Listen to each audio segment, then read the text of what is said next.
My name is Jeff. I'm the president of the San Diego Marine Aquarium Society, the organization that's putting the event on this year. So I just want to thank you guys for coming, and I really hope you guys are enjoying yourselves.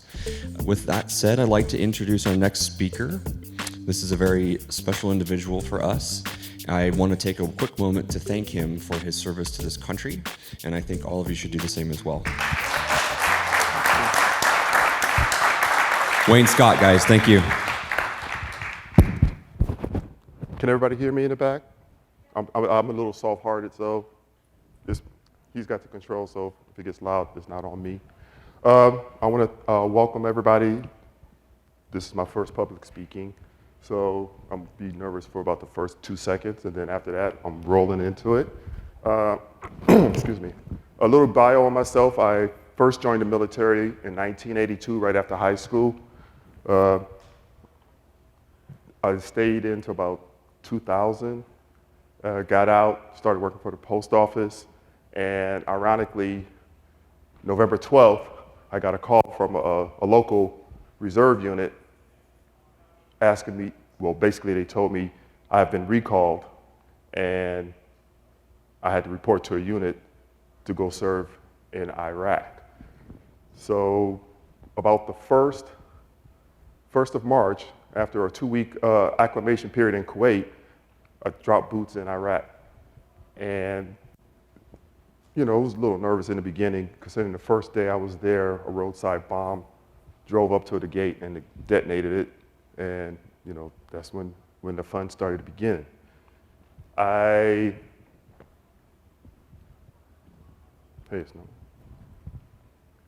This is a normal day for me in Iraq. I had 16 soldiers under me, and this is usually a before or after action meeting, depending on how the convoy, the security for the convoys that we supplied for, what we could do to make things better or what things worse. I'm normally in telecommunications, but once I got sent overseas, I became a security officer and was in charge of convoy security for different units, and let alone our own unit, to make sure goods and services were delivered to forward observation bases in Iraq. This is me on a mission, and ironically, the day this picture was taken, the vehicle I was in drove past a roadside bomb, and the blast hit me, and my back hit the, as you can see here, it's a gun tub. My back hit the gun tub, and it's sort of like if you watch cartoons and you've seen Wile E. Coyote run into a wall and he slips down like butter. That's what happened to me. When I got back to the base, you know, there was so much adrenaline inside of me, I didn't even know what damage was done to me until later that evening when I had to go take a shower and I couldn't move my arm. So I didn't report it to my commander. I got together with my group and we found a way to modify my weapon so I could still go on missions, because I didn't want to show no weakness, because we had a great bond going on at that time. I stayed over there 6 more weeks after my accident, and it came time for promotion, and they lost my promotion papers. So I had to take a PT test while I was overseas. Those who don't know, who are not in the Army, it's a 3-step process. You have push-up, sit-up, and a 2-mile run. So I had to take this test, because if not, it was going to be grave danger for me and my future in the military. So I got ready to do the first push-up. I went down, heard a big pop, I lost feeling from the neck down. I stayed there another 2 days before they medevaced me to Germany, before they did an x-ray and saw the damage that the discs in my neck were bulging into my spinal cord. And from that day, I stayed there 2 days. They flew me to Old Walter Reed in DC and performed this first surgery on me. This is C3, C7 posterior fusion. I stayed in the hospital a couple weeks. They let me go home and be with my family so I could relax and come back. And when I returned, they did a follow-up x-ray on my neck and noticed that the screws had came out. They didn't realize how much damage my discs were to me. So 2 weeks later, after everything got situated, this is the second surgery they performed on me. By this time, They had extended the screws from the third bone in my neck down to the third bone in my thoracic. And I needed support in my front because I had no support in front of my neck. Again, I stayed in the hospital 2 weeks, but they kept an eye on me more because they didn't want the same damage to reoccur from letting me go home like I did the time before. So I was in the hospital from July 2004 to April of 2006. By that time, I was actually thinking I was going back to Iraq to be with my soldiers until they told me my military career was over with. So the doctor was talking to me and he said, you know, I'm originally from Ohio, and he says, you got a choice to either move to Florida or Arizona because that'd be the best situation for you and your neck. And I said to myself, well, there's no way I'm going to Arizona because I had enough desert in Iraq. I don't want to go back to the desert. So I moved to Florida. From 2006 to about 2009 was pretty much the low period for me in my life. I was out of the Army and I was unemployable because I was not able to work. I didn't have that clique around me. And at the same time, I was pretty much feeling sorry for myself and I thought everybody owed me something. And during that time frame, that's when I started abusing pills, and I was going through depression, and eventually I checked myself into a pain management program at the hospital. And I found out that the medications that I was on, there's two types of medications the way they explained it to me. There's short-term and long-term. I was on the top 4. No matter if I said something was wrong with me, they gave it to me. I was on Percocet, oxycodone, hydrocodone, and I was on the 8-hour morphine pill. I was taking like 6 to 8 pills 4 times a day. Let alone that the depression kicking in, I even started taking them with alcohol. And I just, you know, there was nothing there for me. Everything was taken away from me. I wasn't taking care of myself, and there was times where I wouldn't even leave my apartment for like 2 or 3 weeks, and I had the guy who was my postman was prior service. He would know because he would come check on me, and I would have a stack of mail waiting for me in my mailbox because I just wouldn't go out there to pick it up or anything. A year goes around. I was coming home from my daughter's, and I went to pick up something out of my car. Next thing I know, I was being carried to my apartment. I had passed out in the middle of the street. I didn't even know it. I found out later when I went to go see the guy's wife who picked me up that I passed out again and I was in an ambulance. Got to the VA, found out I had blood clots that had gotten into my chest, and I suffered a minor heart attack and a pulmonary embolism. Stayed there 2 weeks, get me on blood thinners, try to get everything under control, and I ended up staying on that longer than normal, and I'm still fighting high blood pressure because of the pain. They doubled my blood pressure medication, and a year later, I ended up going back to the hospital because my blood was so thin, it wasn't making it to my brain, and I was suffering strokes. Once I went through that rehab, I had to figure out something. I had to do something for myself to make it better. I was reading an article, I can't remember who was, I don't know if it was Reef Builders, I came across that they had taken a fish tank and put it in a facility for kids who had ADHD and autism, and another one for senior citizens who had dementia and Alzheimer's. Unfortunately, I'm lucky because I've experienced both of that because I have a nephew who has autism and my mom is in stage 4 dementia. And I've seen the effects what happen when they're around some system, a water system like that, how her memory wasn't jumping back and forth and my nephew wasn't having all the fits and everything. So I did my research and I met this lady here, Sue, and she told me about the Reef Club and everything. And while I was doing my research and eventually saved up money, I got my first tank, 125-gallon tank. I call this my basic training tank because I went foot in. I was glad that I had started something. I treated the fish like they were my soldiers. Every morning I was waking up, 1, 2, 3, 4, 5, 6, 7. And then if one died, I felt responsible for it because I didn't know what I was doing. You know, I just got into it. Nothing holding me back. During this time, my mind and my body started changing mentally and physically. Mentally, because I was so concentrated on the tank, I wasn't focusing on the pain in my neck.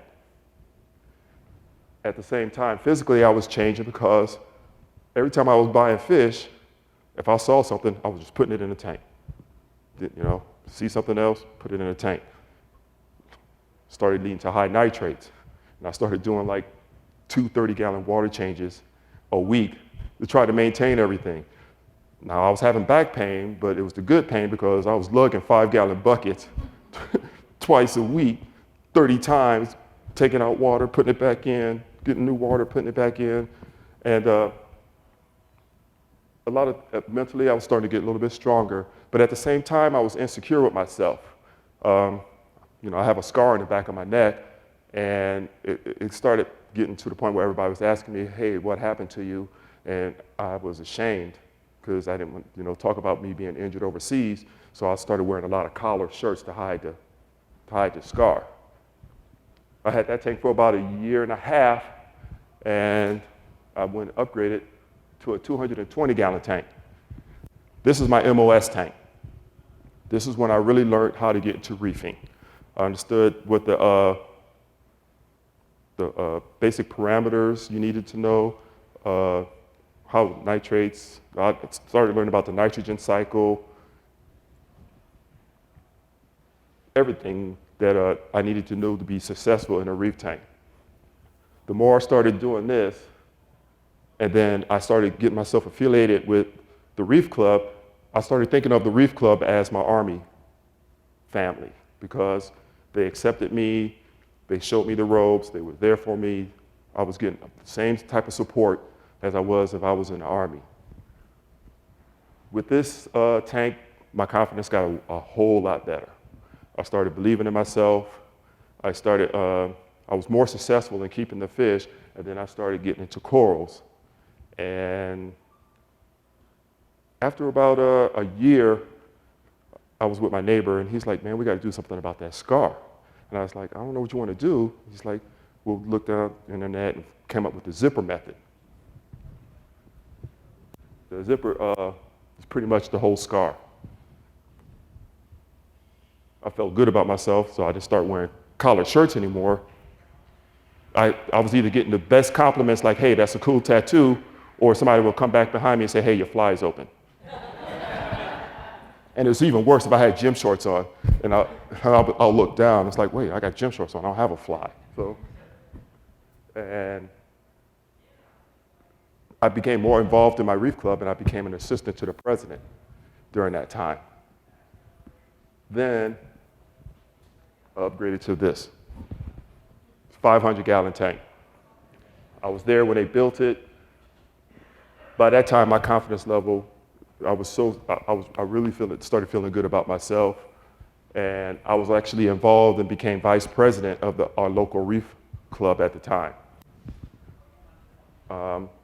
Mentally, you know, I came to the conclusion after a while that, you know, you can't feel sorry for yourself. If you want something, you have to get it, because nothing's given to you. And I think that way of change made me a better person for me, and let alone my family. You know, I still had the little problems, you know, I still go through the nightmares. I'm not good with, like on 4th of July, unless somebody's in front of me and say, hey, this is gonna happen, because if not, you know, it gets bad. Physically, I was in the best form of my life. During this time, I had to go through 2 failed hernia operations. And if it wasn't for this tank, it made me less dependent upon the medication. I forgot one thing. When I started the 125, before I went to rehab, I was on 14 different medications at one time. When I started the second tank, I was down to 8, but most of my medications at that time was for my high blood pressure, which I still struggle with off and on. Once I had this tank, I'm down to 4. I have 2 blood pressure medications, I have a pain medication, and I also have a pill because During my surgeries, I lost a lot of muscle in my neck, so I had these massive headaches. So I'm fortunate enough, I get like 30 shots of Botox every 3 to 4 months. So, you know, it's to learn about balance. And that's what I learned with this tank. Once I started getting into the heavy corals, then, you know, I had to know how to be balanced with the parameters, what it took to be successful, the type of lighting and everything. And me, I started learning how to balance because I would do stuff like yard work. Instead of me doing a little bit of yard work, I would do the whole yard work, and then the rest of the week I was done. I couldn't do anything. I was just pretty much locked up. And this is where I'm at now. And currently, as we speak, I am the president of our local reef club. And I have to say, I'm very proud to be to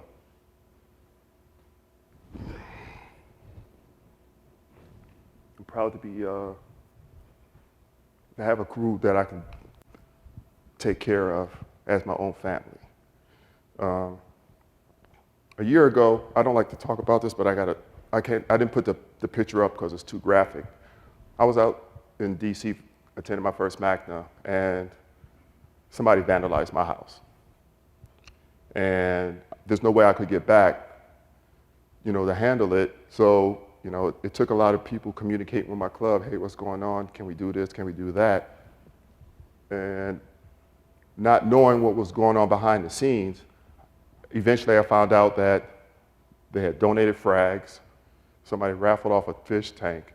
And when I came home that Sunday, they were putting a 10-camera security system around my house. And the motion sensor light, LED. And I'm forever grateful for them. They're here with me right now. I didn't expect them to be here. They surprised me. And I just want to say I love y'all. I appreciate everything you do.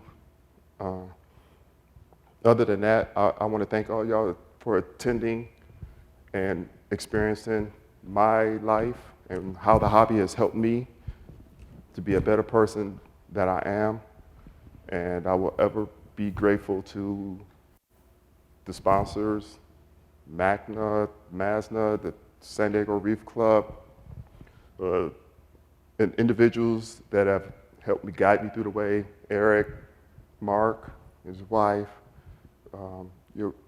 I love you guys. Y'all mean everything to me.